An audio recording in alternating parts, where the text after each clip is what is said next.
Welcome, one and all, to the K.O.E. Nation for a very special spirits review of J.P. Weiser's 18-year-old Canadian whiskey. It's been quite a review night, folks. I am your King of Extreme, Phil, K.O.E. You can find me at K.O.E. Nation on YouTube, K.O.E. Nation on TikTok, K.O.E. Nation on Twitch. And I am joined by my indomitable broadcast partner, the one, the only, Tony fucking G. Like, share, subscribe, folks. Tony the Rod 2.0 on the TikTok. And it is time, once again, to go back north because it's getting warm here in Nebraska. To Canada we go. Weiser's 18-year. Yes, J.P. Weiser's 18-year premium whiskey aged to perfection, offering a deep and enduring smooth finish. Quality is something you can't rush. Blended Canadian whiskey. So this is 18-year. What did that say on the front, actually? On the left, what did that say? Curious.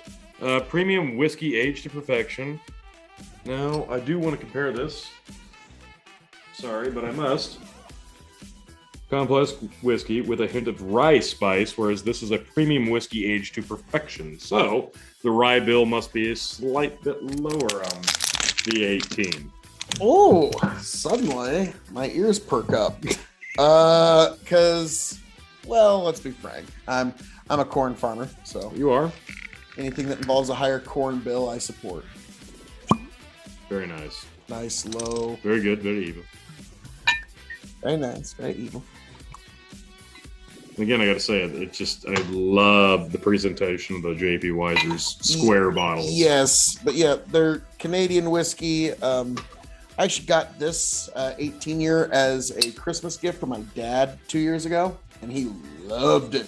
Now, my family really has a very high appreciation for Canadian whiskey. That just needs to be, full disclosure. The audience needs to know. And just like the 15, this is 40% ABV, 80 proof, so not super high, but yeah. Deep and enduring smooth finish, so let's... Okay, I can immediately tell the corn mash bill is higher. Oh, yeah. Wow. Yeah, this does, Like right out of the gate, like mellow corn. Or actually, maybe more so a Good Life corn whiskey. either way, but aged. Or not 18 Good Life, that was the gin. aged 18 years though. Yeah. Well, no, I'm not saying it's just mellow corn. Right, but right. The corn mash bill is a lot higher. No, than but 15. it's intrusive. In a good way. Really nice. Really nice nose. But Very you subtle, definitely... soft sweetness that is very typical of a Canadian whiskey. But you're like this does have that corn alcohol nose. But yeah, you would not mistake the fact that this is a Canadian whiskey if you were nosing it. Yeah, probably.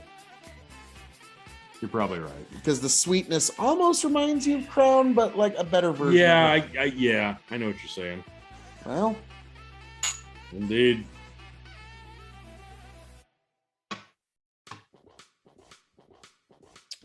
oh, that is just delightfully sweet on the palate, Wow. almost like cotton candy. Yeah, it's sweet corn.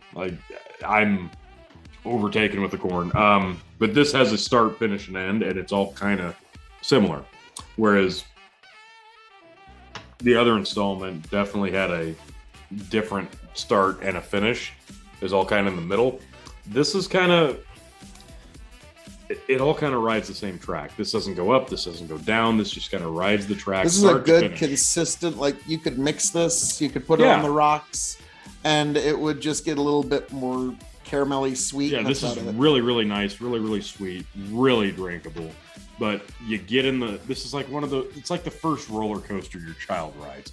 They get on, it doesn't go up, it doesn't go down, it doesn't go sideways. It just goes around and around. And it's nice, and it's pleasant, and it's a very good introduction. This is the kind of whiskey that Americans would have been demanding during Prohibition. Okay? Soft, subtle, sweet, reliable. Because Canadian whiskey, that's how it's got its reputation.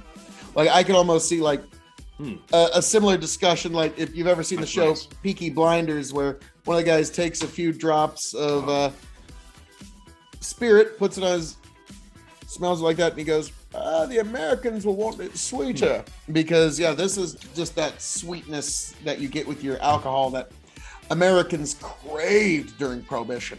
And so I imagine that's where this company got its reputation, was how it was able to supply northern states during Prohibition. Because that's how Canadian whiskey got its reputation in the United States. It's how tequila got its reputation in the United States during Prohibition.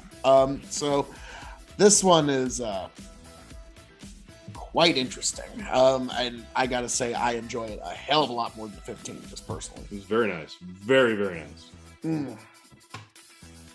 Now, Tony, we get to the grading. Okay. For those who don't know, we grade on a 5-star scale. 5 meaning you have to have it before you shuffle off this mortal coil. 0 meaning pass it on by. The K.O.E Nation has advised you well.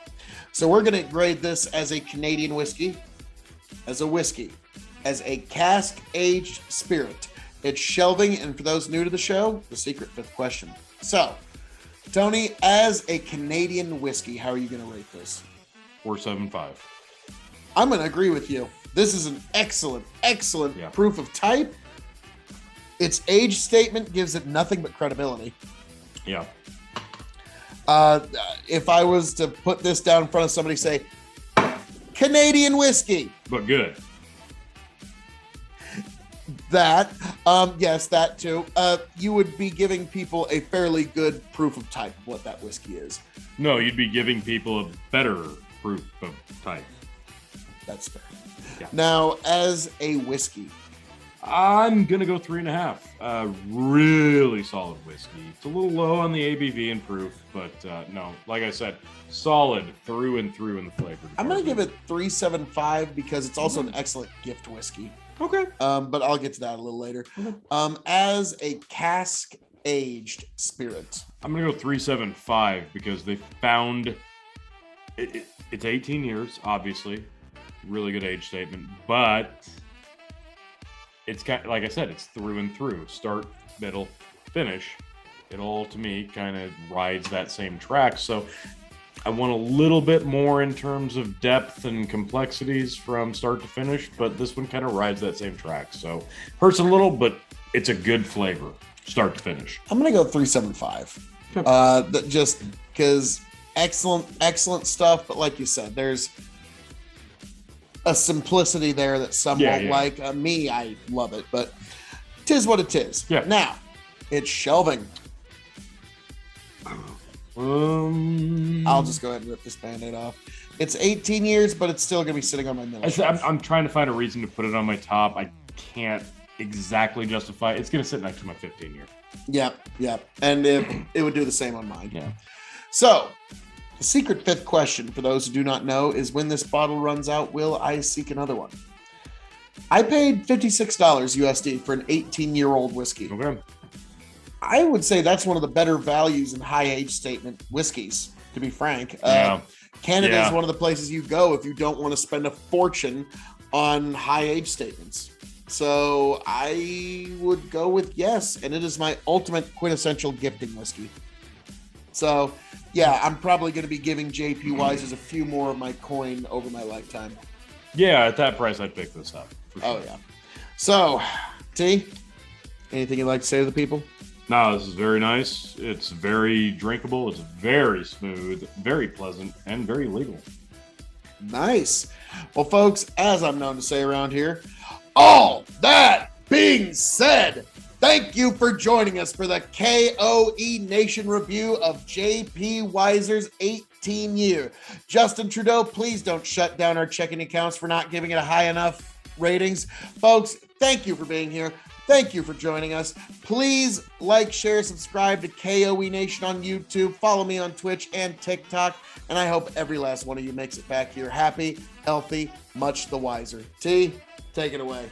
Tony J here. Like, share, subscribe. Catch you on the flip side.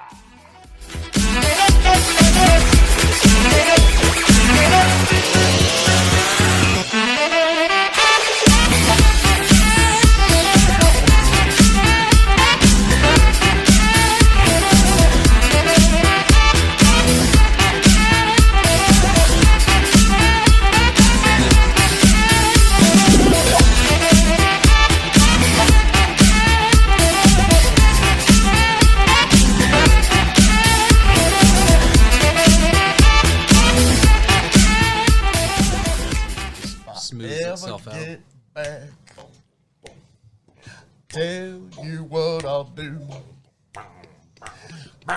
If I ever get back,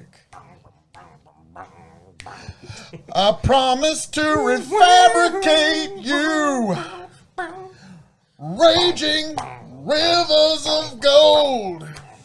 That's what the brochure advertised. And now we're lost, we gotta take it down. Let you down slow, it's hard to survive. El Dorado. Oh, Lord. Well, let's see how that one went. Yeah. See.